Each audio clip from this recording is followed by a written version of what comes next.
श्री गणेशादी सर्व देवांना देवींना कुलस्वामिनीला नमस्कार करून या गुरुचरित्राची सुरुवात केली आहे. सर्व लोकांना सद्बुद्धी सन्मार्ग व सत्यवृत्तीने वागण्याची प्रेरणा व्हावी म्हणून सिद्धमुनींनी खूप परिश्रम घेऊन गुरुचरित्र हा ग्रंथ लिहिला. एका ग्रंथात हा ग्रंथ श्री नरसिंह सरस्वतींनी लिहिल्याचाही उल्लेख आहे. म्हणजेच सिद्धमुनी हे श्री नरसिंह सरस्वतीचेच रूप. गुरुचरित्र हा दत्तोपासकांचा नित्य वाचनाचा ग्रंथ.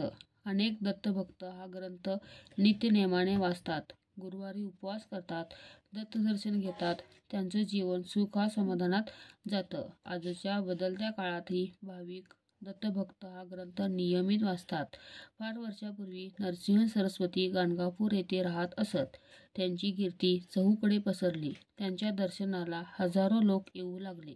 भक्तांची इच्छा ते अंतर्ज्ञानाने ओळखीत, त्यांच्या इच्छा पूर्ण करीत.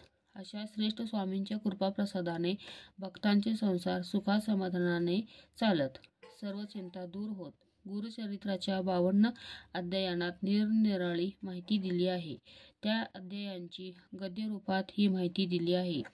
श्री नरसिंह सरस्वती हे दत्ताचे अवतार समजले जातात.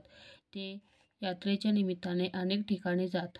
पंढरीच्या यात्रेलाही ते जात असत. श्री नरसिंह सरस्वतींची आराधना करणाऱ्यांना नेहमी उत्तम फळ मिळते, असा अनुभव आहे. स्वामींची कृपा झाली की निपुत्रिकांना पुत्रप्राप्ती होते, दरिद्री माणूस धनवान होतो, रोगी मनुष्य निरोगी बनतो, घरात सुख शांती नांदते. एक दत्तभक्त स्वामींच्या दर्शनाला गाणगापूरला निघाला. वाटेत खूप त्रास झाला, पण त्याचा निर्धार सुटला नाही. गाणगापूरला येऊन त्याने स्वामींच्या चरणी मस्तक टेकलं. तो प्रार्थना करून म्हणाला, गुरुची त्रैमूर्ती म्हणता वेदश्रुती सांगती दृष्टांती कलियुगी. देवादिदेवा तूच माझा पाठी राखा. मी गरीब असेन, मतिमंद असेन, पण तू सर्वश्रेष्ठ आहेस. आई आपल्या मुलावर कितीही रागावली तरी ती तो राग थोड्याच वेळात विसरून जाते. मुलाशी प्रेमाने बोलते. वडील रागावले तरी मुलाची समजूत घालते, त्याला कुरवाळते. माऊली तूच माझी माता, तूच माझा पिता. तू माझ्यावर सतत कृपादृष्टी ठेवून माझा सांभाळ कर.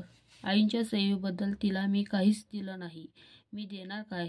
तू तर फार मोठा, मी तुला काय देऊ? माझ्यापाशी तुला देण्यासारखं काही नाही, हेही तुला माहीत आहेच.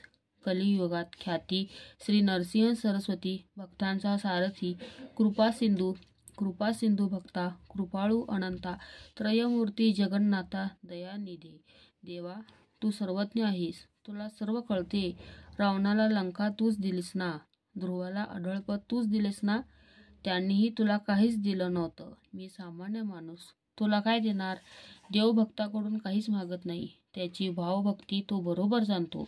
जमिनीवरून वाहणाऱ्या नद्या, तळी, विहिरी पाण्याने भरलेल्या असूनही आकाशातून ढग पावसाच्या रूपाने त्या सर्व पुन्हा भरून टाकतो. हा अनुभव सर्वांना पडतो. माझे कुठलेही अपराध असले तरी ते तू विसरून जावे व माझ्यावर कृपा करावी, हीच माझी इच्छा आहे. वासराच्या ओढीने गाय त्याच्याकडे धावत जाते, तसाच तू भक्तांकडे जातोस, त्यांच्या अडचणी दूर करतोस. असाच अनुभव सर्वांना येत असतो, अशी माहिती गुरुचरित्राच्या पहिल्या अध्यायात दिली आहे.